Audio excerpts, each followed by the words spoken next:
저는 그거야말로 아이들이 성인이 돼서 성장했을 때 이 사회에서 살아갈 때 정말 꼭 필요한 우리가 놓치지 말고 배워야 하는 라이프 스킬이 아닌가 하는 생각을 했습니다.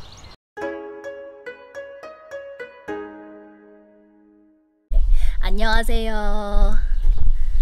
네, 뉴질랜드에서 라남매 키우고 있는 엄마 유튜버 라맘입니다. 오늘은 아이들 교육 얘기를 좀 해보려고 합니다. 얼마 전에 저희 첫째 아이가 다니고 있는 초등학교에서 날라온 뉴스레터를 쭉 살펴보다 보니까 인상 깊은 부분들이 눈에 많이 들어오더라고요. 그래서 이참에 이 부분에 대해서 정리해서 얘기를 해보면 좋을 것 같다라는 생각이 들었어요. 뉴질랜드 초중등 교육 아이 직접 보내보니 나 이런 점이 참 마음에 들더라, 이런 점이 좀 특이하더라 입니다. 주제 마음에 드시면 오늘도 좋아요부터 누르고 시작할게요. 감사합니다. 장점 첫 번째, 수평적인 관계입니다.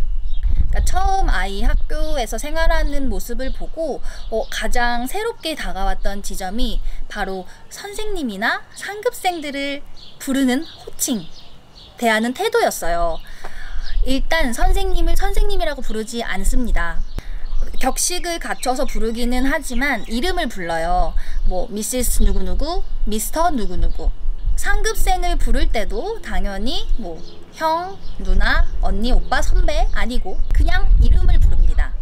한국어는 어떤 역할이나 지위에 따라서 호칭이 정해지기 때문에 선생님, 교장 선생님, 형, 누나, 선배 이런 식으로 호칭에서부터 자연스럽게 수직적인 관계가 드러나기 마련이잖아요. 하지만 이곳에서는 따로 그렇게 관계가 드러나는 호칭을 부르지 않고 자연스럽게 서로 이름을 부르면서 어떤 동등한 관계를 자연스럽게 형성하는 것이 아닌가 하는 생각을 했어요.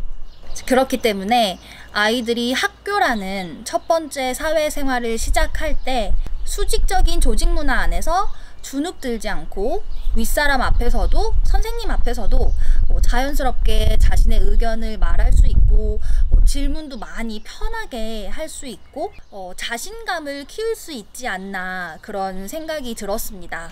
상급생이나 선생님의 입장에서 생각을 해봐도 자연스럽게 수평적으로 형성된 어떤 동등한 입장에서 이야기를 주고받기 때문에 내가 무의식 중에 어리다고 혹은 애들이라고 그냥 무시하게 되는 그런 마음이 덜 할 것 같아요.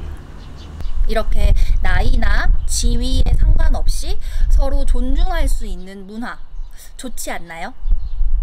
두 번째는 아이들의 활동하는 모습을 보고 있으면 그 내용이 정말 주도적이고 독립적이에요. 실제 뉴스레터에서 제가 읽은 공지에 이런 내용이 있었어요. 어떤 학급에 있는 몇몇 학생들이 지금 위험에 처한 동물들을 돕기 위한 활동을 하고 있다. 그래서 펫푸드 같은 거를 모아서 기부를 하고 싶은데 이게 그냥 어떤 학교 차원에서 나온 공지가 아니고 그 밑에는 이 모든 프로젝트를 진행하고 있는 학생의 이름이 딱 써 있습니다. 그러니까 그 학생이 직접 주도해서 프로젝트를 진행을 하고 필요한 부분을 뉴스레터에 실은 거예요. 어떤 학생들은 이번 학기에는 영화를 만들어 보고 싶어 한다거나 그런 식으로 본인의 관심사에 맞게 어떤 프로젝트들을 다양하게 진행을 하는 걸 여기저기에서 볼 수 있어요. 근데 선생님들이 이런 것들을 막 억지로 시키거나 가르쳐 준다거나 그런 게 아니라 이렇게 필요한 부분을 뒤에서 지원해 준다거나 같이 아이디어를 발전시켜 나간다거나 옆에서 같이 도와주고 백업하는 역할을 하지 기본적으로는 아이들의 요구에 맞춰서 아이들이 직접 진행을 합니다. 학교 운영 기금 마련을 위한 펀드레이징 활동도 아이들이 직접 주도해서 합니다. 저희 동네는 시골이니까 그 농장지대에서 아직 이렇게 큰 쥐들이 많대요. 그래서 그런 쥐들을 잡기 위해서 쥐덫을 많이 쓰거든요. 그래서 아이들이 직접 쥐덫을 설계하고 만들어서 하나에 10불씩 이렇게 해서 필요한 가정들에 판다거나 또 그렇게 해서 모아진 돈은 학교 가드닝 그룹에서 학교에 가드닝 프로젝트를 하는데 사용을 하기도 하고요. 이런 식으로 아이들이 직접 아이디어를 내고 활동을 해나가는 모습이 저는 너무 신기하고 뿌듯하더라고요. 보고 있으면.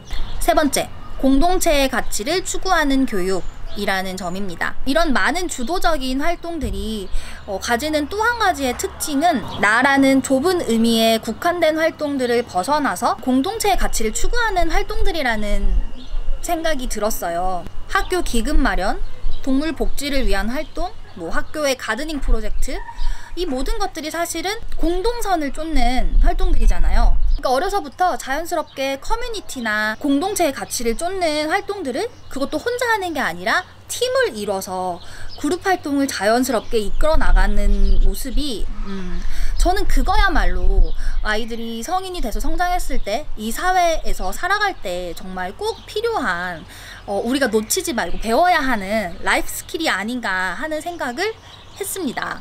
네 번째, 다양한 종류의 창의적인 프로젝트들이 진행된다는 점입니다. 제 경험담으로 말씀을 드려볼게요. 일단 저희 아이가 다니는 학교에서는 경년으로 이제 두 가지 굉장히 큰 테마를 가지고 다양한 프로젝트들을 진행을 합니다. 이제 하나는 STEM이라고 해서 STEM, Science, Technology, Engineering, Mathematics, 이것들과 관련된 활동을 이제 1년 동안 진행을 해요.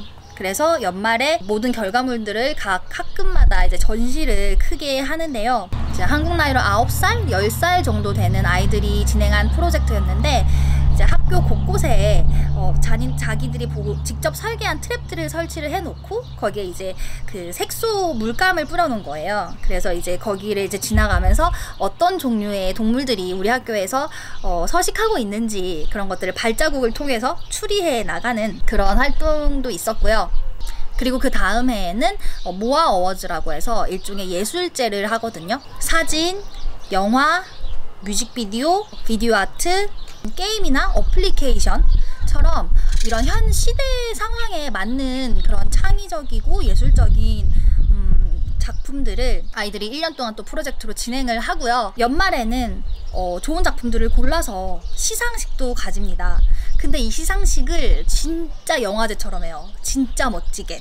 마을에 큰 체육관을 빌려서 레드카펫도 깔고 포토월도 세우고, 그리고 이제 그날은 아이들도 턱시도나 드레스 다 갖춰 입고 아이들 그 등장할 때부터 이제 동네 클래식카 모임에 어르신들이 이제 직접 진짜 삐까번쩍한 클래식 카드 끌고 와가지고 애들 태워서 레드카펫에 탁 내려주면 애들이 탁 멋있게 등장하고 이렇게 하는데요. 진짜 멋지지 않나요? 너무 깜짝 놀랐어요. 이 시골에서 그런 활동을 할 줄이야. 네, 여기까지 제가 정리한 내용인데요. 들어보니 어떠세요? 그동안 우리가 학교 하면 떠올렸던 책상에 앉아서 이렇게 공부만 하는 그런 학교 생활과는 좀 많이 다르지 않나요? 물론 공부도 하기는 합니다. 저희 아이가 이제 만복의 기능이 있는 시계를 차고 학교에 갔었는데 어느 날 집에 돌아와서 보니까 18,000보를 걸었더라고요. 학교에 있는 6시간 동안에만 2만 보를 가까이 걸은 거예요.